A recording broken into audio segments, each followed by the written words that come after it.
Hello friend, welcome to my channel. তোমরা দেখছো বন্দনার Krishna blog. হ্যাঁ ফ্রেন্ড, আবারও ফিরে এলাম। দেখে বুঝতেই পারছো আমরা প্রায় বাড়ির কাছাকাছি চলে এসেছি। আর হাতে কী সেটা দেখে তোমরা বুঝতেই পারছো যে ভিডিওটা কী, আর একটা থাম্বনেল দেখেও তোমরা বুঝে গেছো। তো হ্যাঁ, আমার বেবি হয়ে গেছে। তো বেবি হওয়ার আগের ফুটেজগুলো আমি নিতে পারিনি, কারণ আমার কন্ডিশন খুব একটা ভালো ছিল না। তো সেই জন্য বেবি হওয়ার ফুটেজগুলো আমি নিতে পারিনি, বাট তার পরপর ছোটো ছোটো ক্লিপ নিয়ে তোমার সাথে শেয়ার করছি।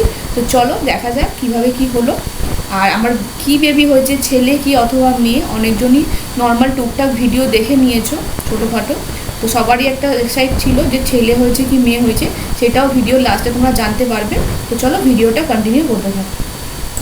তো ফ্রেন্ড দেখো, আমি কিন্তু অলরেডি নার্সিংহোমে অ্যাডমিট হয়ে গিয়েছিলাম। এটা হচ্ছে রিসেপশান। এখানে নার্স দিদিরা বসে থাকে, যেহেতু নাইট হয়ে গেছে তাই তারা চলে গেছে।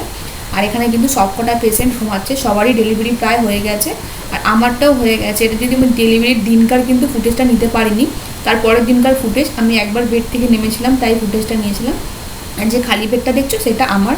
বাকিবার দেখো সবাই কিন্তু যে যার বেবি নিয়ে অলরেডি ঘুমিয়ে পড়েছে। হ্যাঁ ফ্রেন্ড, এটা হলো তার পরের দিনকার ভিডিও। মানে আমার দুদিন কিন্তু লেগেছে বেবিকে নেওয়ার জন্য, মানে আমি উঠতে পারছিলাম না সেই জন্য। তো থার্ড দিনকার বেবিকে আমি ফার্স্ট কোলে নিই, তো সেই সিনটায়। তো হ্যাঁ, বেবির ফেস দেখার জন্য জানি সবাই ছটপট করছো, একটু ওয়েট করো, সবাইকে দেখাবো। তো দেখো ফ্রেন্ড, আমার কিন্তু ডিসচার্জ হয়ে গেছে। 5 দিনের মাথায় আমার ডিসচার্জ হয়ে এবার হচ্ছে বাড়ি যাওয়ার পালা। তো ফ্রেন্ড দেখো, আমরা কিন্তু পৌঁছে গেছি। হ্যাঁ জানি সবাই ভাবছো যে এটা আমাদের বাড়ি নয়, এটা দিদির বাড়ি। দিদির বাড়িতে কেন এলাম সেটাও বলছি। এদিকে দেখো সেল টেল দিদি কিন্তু এনে রেখেছিলো, ফাটানো হয়ে গেছে। ঘরও ভালো করে বেলুন দিয়ে সাজিয়ে রেখেছিল। দিদির বাড়ি আসার কারণটা হলো বাবুর পরের দিনকারই একটা ভ্যাকসিন ছিল। তো যেহেতু আমাদের বাড়িতে এসে আর ওখানটায় যাওয়া সম্ভব না, হ্যাঁ এটা বলবো যে তাই এখানে আসাটা সম্ভব না বলে একদিন দিদির বাড়িতে থেকে বাবুর ভ্যাকসিনটা হয়ে যাওয়ার পর আমরা বাড়ি ফিরি। তো হচ্ছে বাবুর মুখে মধু দেওয়ার পালা, যেহেতু বাড়িতে প্রথম বাচ্চা হলে মধু দিতে হয় সেই জন্য।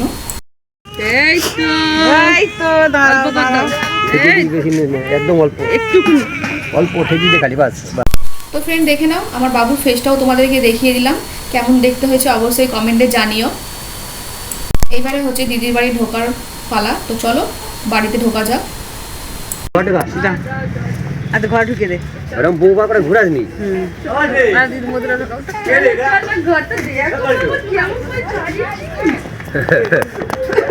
ঘর দেখতে বলেছি, ঘর দেখতে দেখ,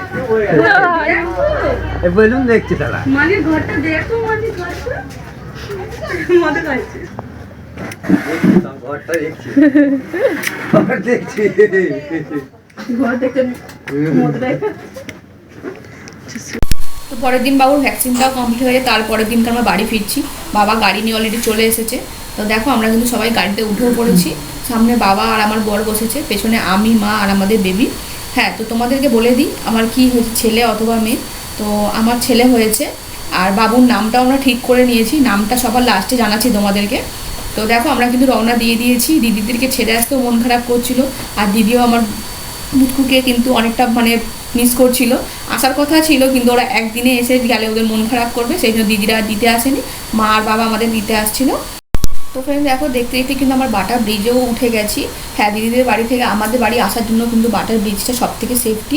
ব্রিজের তলার রাস্তাগুলো যেহেতু খারাপ, আর বাবুকে নিয়ে যেহেতু আমার সি সেকশনে বেবি হয়েছে, তো সেই জন্য কিন্তু বাটার ব্রিজটাই আমাদের কমফোর্টেবল মনে হয়েছে। আর দেখতে দেখতে দেখো আমরা তারাতলাও পৌঁছে গেলাম। হ্যাঁ, যত এগিয়ে আসছে তত দিদিদের জন্য মন খারাপও করছে, আবার ভালোও লাগছে যেহেতু অনেক দিন পর বাড়ি ফিরছি। তোমরা বেশিরভাগ সবাই জানো আমার বেবির জন্য আমি কিন্তু বাপের বাড়িতে ছিলাম। আমার 5 মাস হওয়ার পর থেকে, যেহেতু আমি নর্মাল একটা হসপিটালে, যেহেতু ভাঙড়ে আমরা কাট করেছিলাম, তো সেই জন্য কিন্তু আমার বাপের বাড়িতেই থাকতে সুবিধা হয়েছিল। যেহেতু হসপিটালে প্রতি সপ্তাহে, মানে প্রথমে মাসে ডাকতো, তারপর তো সপ্তাহে যেতে হতো চেকআপের জন্য। তো সেই জন্য আমি বাপের বাড়িতেই থাকতাম। লাস্ট পজিশনে আমার কন্ডিশন কিন্তু খুব মানে ভালো ছিল না, তাই জন্য আমাকে নার্সিংহোমে যেতে বাধ্য হয়। তো দেখতে দেখতে এখন নিওয়ালিপুরেও চলে এলাম। নিওয়ালিপুরে এসেও মনটা খারাপ করছিল, যেহেতু এতদিন বাপের বাড়ি ছিলাম সেই জন্য। নিওয়ালিপুরে এলাম, তাও বাপের বাড়ি যেতে পারলাম না, তো সেই জন্য মনটা খুবই খারাপ লাগছিল। তো দেখো জ্যামের জন্য আমরা আটকিয়ে আছি, আর একবার ভাবছি যে একবার নেমে অন্তত ঘুরে আসি। তো ফ্রেন্ড দেখো, অলরেডি আমরা পাড়ায় চলে এসেছি, পৌঁছেও গেছি। আর এদিকে মা বাবুকে নিয়ে নামছে। আর যেহেতু আমি ওই পাশ থেকে নামবো, তো সেই জন্য মা আগে বাবুকে নিয়ে নেমে যাক, তারপরে আমি নামবো। তো মা বাবুকে নিয়ে অলরেডি নেমে গেছে, এবার আমার নামার পালা। তো ফ্রেন্ড দেখো, বাড়ির গেটে আমরা পৌঁছেও গেছি। আর এদিকে মা হচ্ছে পুচকুকে বরণ করে নিচ্ছে প্রদীপ দিয়ে, যেহেতু আমাদের এটা নিয়মের মধ্যে পড়ে সেই জন্য। প্রদীপের তাপটাও দিয়ে দিচ্ছে বাবুকে। আর ও তো ঘুমিয়ে কাদা, পুরো রাস্তাটাই ঘুমাতে ঘুমাতে এসেছে, জাস্ট ঘরের সামনে এসে একবার চোখ খুলেছে আবার ঘুমিয়ে পড়েছে।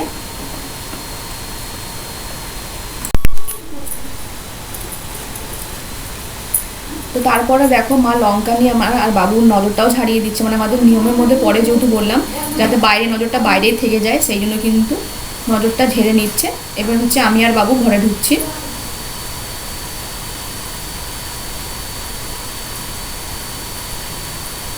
তো এইবারে হচ্ছে পুরোপুরি আমরা ঘরের গেটে, মেন গেট থেকে ঘরে ঢুকে গেলাম আমি আর বাবু। সারা রাস্তা ঘুমিয়ে এসে ঘরে ঢুকে কিন্তু চোখ খুলেছে আমাদের বাবু। তো চলো এবারে হচ্ছে এই ঘরে হচ্ছে মধু খাওয়ানোর পালা, তাই ওর বাবা হচ্ছে মধুটা খুলে দিচ্ছে। যেহেতু বাচ্চারা প্রথম এলে নাকি ঘরে, মানে প্রথম ঢুকলে মধু দিতে হয়, সেই জন্য দিদির বাড়িতেও মধু দেওয়া হয়েছিল, আর এখানেও অল্প করে মধু দেওয়া হচ্ছে মুখে। তো দেখো আবার ঘুমিয়ে পড়েছে, মুখ খুলবে না, তাই ওকে মুখের ভেতর ঢুকিয়ে তবে মধু দিতে হচ্ছে। তখন কিন্তু বাবু ঘুমাচ্ছিল। তো দেখো এবারে কিন্তু মধু দেওয়ার পরে চোখ খুলেছে, আর পুরো রুমটাকে তাকিয়ে তাকিয়ে দেখছে বড় বড় চোখ করে যে কার ঘরে এলাম।